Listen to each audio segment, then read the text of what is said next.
మనం ఆరాధన చేస్తున్న దేవుడు కన్నులుండి చూడని వాడు కాదు, నోరుండి మాట్లాడని వాడు కాదు, చెవులుండి వినని వాడు కానే కాదు, కాళ్ళుండి నడవని వాడు కానే కాదు, చేతులుండి సహాయము చేయని వాడు కూడా కానే కాదు. ఆయన కన్నులున్నాయి, నీ పరిస్థితి చూస్తున్నాడు.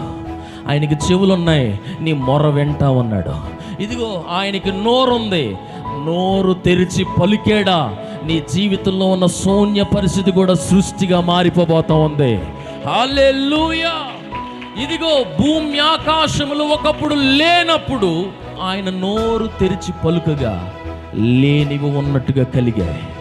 నువ్వు అలాంటి ఆయన సన్నిధిలో ఉన్నావు గనుక ఇదిగో నువ్వు కూడా విశ్వాసముతో ఆయన సన్నిధిలో అడుగు పెడుతుంటుండగా నా దేవుని యొక్క జీవము నీ పరిస్థితుల్లోకి విడుదల చేయబడబోతా ఉంది.